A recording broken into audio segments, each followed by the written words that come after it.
노부부의 민박집. 우리는 기찻길을 따라 걸었습니다. 북한에서는 기차가 자주 연착이 되어 걸어다니는 사람이 많았습니다. 자동차길은 엇갈리기 쉬워서 기찻길로 걸어다니는 사람들이 대다수였습니다. 드디어 어머니가 예상했던 장소에 거의 도착한 것 같았습니다. 서울로 말하면 민박집이나 모텔, 여관 같은 것으로 우리는 그중 한 집을 찾아가 똑똑 문을 두드렸습니다. 계세요? 그러자 키가 엄청 작은 난쟁이 같은 할머니가 맞으러 나왔습니다. 누구슈? 아, 네. 여기서 하룻밤 지내려고요. 괜찮으시겠어요? 줄줄이 늘어선 우리 일행을 보더니 들어오라고 했습니다. 남편으로 보이는 할아버지도 있었고 숙박하러 오는 사람들로 집이 북적거렸습니다. 난쟁이 할머니가 차려준 저녁밥을 먹고는 윗방에 잠자리를 잡고 누웠습니다. 아랫방과 윗방 사이는 벽이 아닌 미닫이로 된 문으로 가로막혀 있었습니다. 괜히 가슴이 두근거렸습니다. 할머니네 집에서 조금만 가면 두만강이 있고 그것만 넘으면 중국이었습니다. 저 건너 중국으로 가기 위해서는 두만강을 넘어야 합니다. 그것도 경비대에 발각되지 않고 생각만 해도 아슬아슬하고 아찔했습니다. 아버지는 잘 건넜을까? 중국으로 넘어간 후에도 많은 사람이 북한으로 붙잡혀와서 엄청난 고생을 했다고 들었습니다. 혹 아버지가 붙잡히지는 않았을까? 지금쯤 아버지는 어디서 무엇을 할까? 하는 생각으로 머리가 복잡해졌습니다. 미닫이 문 사이로 어머니가 이 집 주인인 할아버지 부부와 대화하는 소리가 들렸습니다. 할아버지, 값은 푼하게 치르겠으니 어떻게 좀 도와주세요. 대통으로 빨아들인 담배 연기를 다시 내보내는 듯한 할아버지의 한숨소리에 땅이 꺼질 듯 했습니다. 무엇보다 아버지랑 약속한 시간까지 목적지에 도착하지 못할 것 같아 문제였습니다. 이대로 아버지와 연락이 끊기면 어쩐단 말인가. 영영 만나지 못할 것이 뻔했습니다. 야단이었습니다. 하지만 그 상황에서 무엇을 어쩌겠는가. 그저 차분하게 기다릴 수밖에 없었습니다. 별들이 초롱초롱 떠있는 모습이 할아버지네 비닐 창문 너머로 보였습니다. 바짝 긴장한 데다 먼 거리를 오느라 몸도 마음도 힘들었는지 동생들도 어머니도 고나게 잠을 청했습니다. 나만 쉽게 잠들지 못하고 뒤척였습니다. 새벽 4시 집주인 노부부 방에서 갑자기 소곤소곤하는 말소리가 들렸습니다. 미닫이 문 사이로 가느다란 한 줄기의 등잔 불빛이 새어나왔습니다.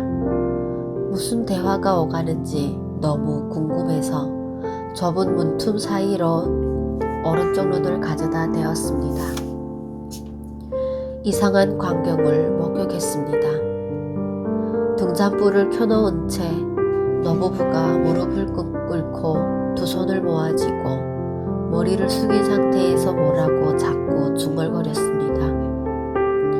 도대체 뭐라고 하는지 알 수가 없었습니다. 간간히 들리는 하나님과 예수님, 기도합니다. 도와주옵소서 라는 단어 정도만 알아들을 수 있었습니다. 번개를 맞은 것처럼 갑자기 어떤 장면이 오버랩됐습니다. 예전에 어머니가 동네 언니랑 둘이서 불법으로 도강에서는 중국의 어느 농촌에서 일해주고 일당으로 10원을 벌어오기도 했고 쌀을 한 배낭씩 메고 온 적도 있었습니다. 당시 어머니 말로는 중국의 조선족 교회에서는 하나님을 믿으면 쌀 한 배낭에 돈까지 챙겨준다고 했습니다. 한 번은 손바닥 크기보다 작게 만든 구약 성경을 어머니가 가지고 온 적이 있었습니다. 북한에서는 수첩이 너무나 귀한 때여서 나는 그것을 수첩으로 사용하려고 펼쳐들었습니다.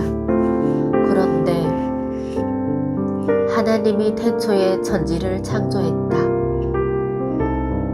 성경책도 처음이었지만 그 속에 기록된 하나님이라는 단어 또한 난생 처음으로 보았습니다. 이건 무슨 책일까 하는 궁금함도 잠시.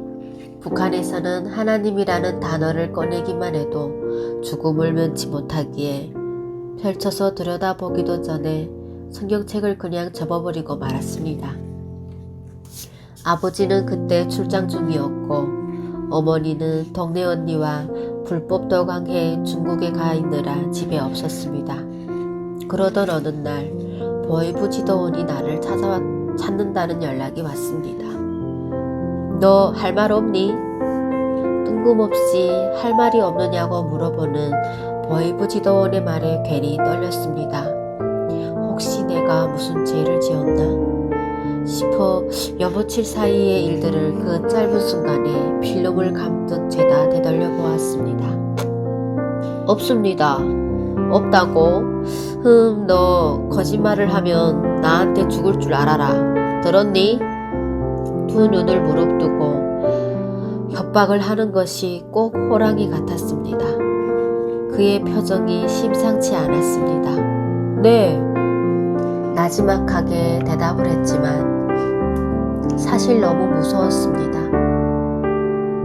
정말 할 말이 없는 거지? 네, 없습니다. 없다. 너 남조선 안기부와 내통하지? 상상도 하지 못한 질문이었습니다. 그 말에 의자에 앉은 나를 눈여기고 보며 내 주변을 빙빙 도는 보이부 지도원 때문에 안 그래도 어지러운 머리가 빙글빙글 돌았습니다. 안기부라니요? 전 전혀 그런 적이 없습니다. 야, 그럼 이게 뭐야? 책상을 쾅 두드리고 삿대질하며 꺼내놓은 것은 다름 아닌 그 수첩, 구약 성경이었습니다. 나는 화들짝 놀라 순간 가슴이 철렁했습니다. 저게 어떻게 여기에 있을까? 너 이래도 잘못한 것이 없어? 바른대로 말해. 너 오늘 솔직하게 말하지 않으면 죽음을 면치 못한다. 이대로 죽을 수는 없었습니다. 저 수첩이 어떻게 여기까지 날아오게 되었는지 내막은 몰라도 최소한 나는 살고 볼 일이었습니다. 지도원 동지, 사실 저거 동굴 앞에서 주웠더랬습니다. 수첩이 없었던지라 그냥 주워서 옷주머니에 넣고 집에 와보니 저런 책이었습니다. 지도원 동지한테 신고하려고 했었는데 시간이 없어서 못했었습니다. 잘못했습니다. 야, 그걸 나보고 믿으라고? 내가 모를 줄 알아? 너 남조선 사람하고 만나서 무슨 이야기 했어? 난감했습니다. 나 자신이 무슨 대단한 인물이나 된다고 북한 간부들도 생각 못하는 남조선 사람을 내가 어떻게 만날 수 있을 거라고 이런 질문을 하는지 어이가 없었습니다. 전 남조선 사람을 만난 적도 없고 이야기해본 적도 없습니다. 전 그냥 그 수첩을 주었을 뿐입니다. 정말입니다. 잘 생각하고 조금 있다가 내가 다시 왔을 때 그때까지도 솔직하지 말하지 않으면 넌 감옥행이야. 이게 웬 말인가? 이 수첩이 그렇게 대단한 것이란 말인가? 그런데 엄마는 어쩌자고 사람 목숨을 죽이는 저런 걸 집에 가지고 왔을까?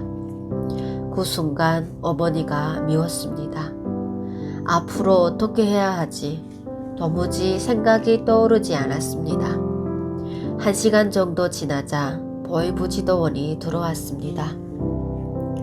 다 생각해? 지도원 동지, 저 정말입니다. 왜 제 말을 믿어주지 않으십니까? 전 정말 억울합니다. 정말 너 저거 주운 거니? 예, 주웠습니다. 그것도 동굴 앞에서 주웠습니다. 당시 우리 마을 아래에는 기찻길이 있었고 자그마한 기찻굴도 있었습니다. 우리는 그 기찻굴을 동굴이라고 불렀습니다. 주웠으면 신고부터 해야 할 거 아니야? 이게 뭔지는 알고 주워서 들고 다녀? 하늘 같으신 우리 장군님이 아닌 다른 신을 믿는다는 것이 말이나 돼? 잘못했습니다. 다시는 안 그러겠습니다. 또다시 이런 일이 있으면 그때는 용서 못한다. 나가 빨리. 고맙습니다. 고맙습니다. 몇 번이고 감사의 인사를 하고는 무시무시한 보혜부 지도원 사무실을 빠져나왔습니다. 이러한 이유로 나에게 할아버지와 할머니가 부르는 하나님이라는 단어는 아주 낯설지만은 않았습니다. 하지만 할아버지와 할머니가 걱정이 되었습니다. 만일 그 모습을 보혜부 지도원들이 보기라도 한다면 어떻게 될까? 아마 두 분을 죽였을 거라고 생각하니 소름이 끼쳤습니다. 훗날 나는 알게 됐습니다. 그때 그 할아버지와 할머니가 하던 말과 행동이 하나님께 올리는 기도라는 사실을. 똑똑똑 누기요? 아바이 나입니다. 할아버지와 할머니가 기도를 시작한 지 15분 정도 지났을까. 밖에서 문을 두드리는 소리가 들리더니 웬 아줌마 2명이 불쑥 들어왔습니다. 두 사람 다 배낭에 뭔가가 가득 들어있고 옷은 흠뻑 젖어 있었습니다. 어우 힘들다. 아바이 잘 있었음드? 난 잘 있었어. 어떻게 일은 잘 됐어? 예, 모든 게 잘 됐고 넘어올 때도 잘 넘어왔구만. 할아버지와 아줌마들의 대화 속에서 이들이 중국을 다녀왔다는 것을 짐작할 수 있었습니다. 도대체 할아버지네 집에서는 무슨 일들이 벌어지고 있고 또 앞으로 어떤 일들이 벌어지게 될까 도무지 상상할 수 없었습니다. 다음 날이었습니다. 늦게 잠든 나는 아침에 늦게까지 잠을 잤습니다. 꿈결인지 맛있는 밥 냄새가 코를 간지렸습니다.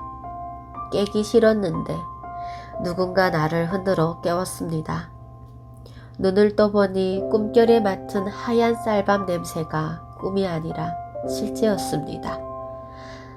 솥에 하얀 쌀밥을 지어놓고 주걱으로 휙휙 젓고 있는 것이 아닌가. 나에게 쌀밥을 구경시켜주다니. 잠깐 사이였지만 지난밤 찾아온 아줌마들이 내 눈에는 천사로 보였습니다. 오랜만에 맛있는 밥을 먹게 되자 정말 감격스러웠습니다. 순영이와 순철이도 좋은지 웃으며 밥을 먹었습니다. 이런 상황에도 나는 할머니며 할아버지며 넉살 좋은 아줌마들조차 무섭다는 생각이 들었습니다. 어젯밤의 일로 모두가 이상한 사람들로 보였기 때문이었습니다. 식사를 마친 할아버지가 어머니에게 할 말이 있다며 밖으로 나가더니 한참 후에 들어왔습니다. 도대체 무슨 일일까? 잘 들어라. 우리는 내일 모레 저녁에 떠나야 한다. 헌데 강을 건너려면 우리를 보내줄 군인에게 돼지고기 1kg에 빵 10개, 술 2병을 사서 가져다 줘야 한단다.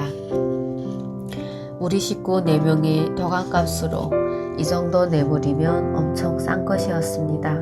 네, 당시는 대아사가 발생하던 시기로 어디에도 먹을 것이 없었던 터라 굶어 죽는 사람이 대반이었습니다. 군대 식사도 말이 아니어서 군인들도 배고픔에 허덕이기는 매한가지였습니다. 굶주림 때문에 어느 군인은 머리카락이 노랗게 변하더니 거의 다 빠지고 몸은 뼈가 드러날 정도로 앙상하게 말라갔습니다. 그러다 보니 두만강을 건너는 것을 눈감아주고 그 대가로 음식을 얻는 군인들이 생겨났습니다. 탈북자와 군인 사이에서 다리를 놓는 알선책은 주로 두만강 주변에 사는 주민들이었습니다. 중국으로 가려는 북한 주민들을 두만강 주변의 군인들에게 알선해주고 알선비를 받으며 살았던 것입니다.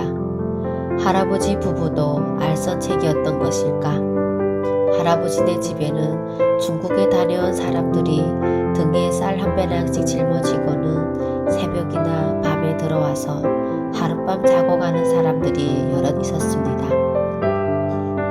그 다음날 저녁에도 자지 않고 기다렸습니다. 할아버지와 할머니가 무슨 행동을 하는지 또 보기 위해서였습니다. 아니나 다를까 새벽 4시가 되니 등잔불을 켜는 소리가 났습니다. 나는 재빨리 일어나 미닫이 문틈 사이에 눈을 가져갔습니다.